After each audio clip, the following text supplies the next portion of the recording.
A lot of times people will ask the question, now, Daryl, now that I have the resources gathered, how do I package this? How do I push this out? We're going to show you two different ways to package and push it out, as well as ways to discreetly assign this. Students don't always like being grouped into being rehearsal students and mastery students. During the project that I worked on with Jody, only one student said it out loud at any time during the 2 units that we test drove this. And somebody said, well, we're the weaker students, so we're in the rehearsal ones, or and just kind of describing the other group as the students who already understood content.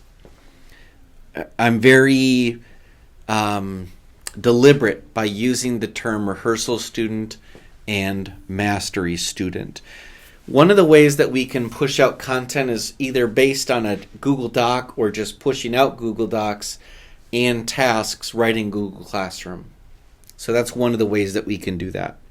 Very obvious, right? And we can discreetly do that by pushing out that work by specific students. When you assign work to students, we can actually do that per student. So if you have pieces that you want to send out to students, you could just say, check your assignments for today. You have your, you could even call it differentiated instruction, and just have students know you're going to find your rehearsal or your mastery assessment or your instructions on Google Classroom. The other way that we can take a look at the very same thing is what Culinary Arts has done in the past with this, is looking at sharing it out via slides. And this is another way that seems to make sense with students. I actually use this as a part of a course that I teach in the summer, which explores how to motivate students with technology. So looking at posting a welcome video and the new set of vocabulary as day 1 of instruction as a slide with this embedded welcome video, for example. This is one of the pieces that we showcased in distance learning.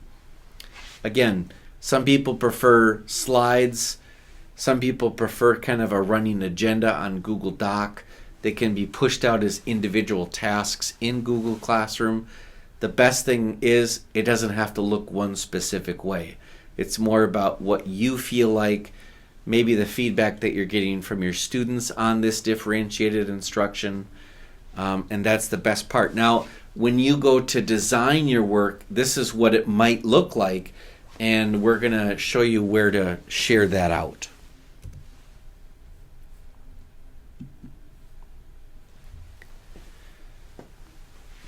So one of the links in the resources for this Flex PD offering is something called the Share page. And what I'm asking you to do is to include your name, your licensure area, content, department, etc. Share a little more context about the course, topic, or unit that you're exploring, and even the specific learning target. If you could just copy and paste that from your UBD documents, that would be great. What we'd love to know is which resource did you explore with DiffIt? And then the second link would be, what is your final product? What does your end result look like for what your differentiated instruction looks like? Maybe you picked rehearsal. Maybe you picked mastery. Maybe you explored both of them with the time that you had. But you should definitely have one set of instructions for either rehearsal or mastery ready to go as a result of doing this work in class. As always, don't hesitate to reach out if you have any questions. I hope that you found this helpful. My hope is that you have now some time to work on this to then generate those resources that you're going to share out with your rehearsal or mastery students. Good luck, everyone.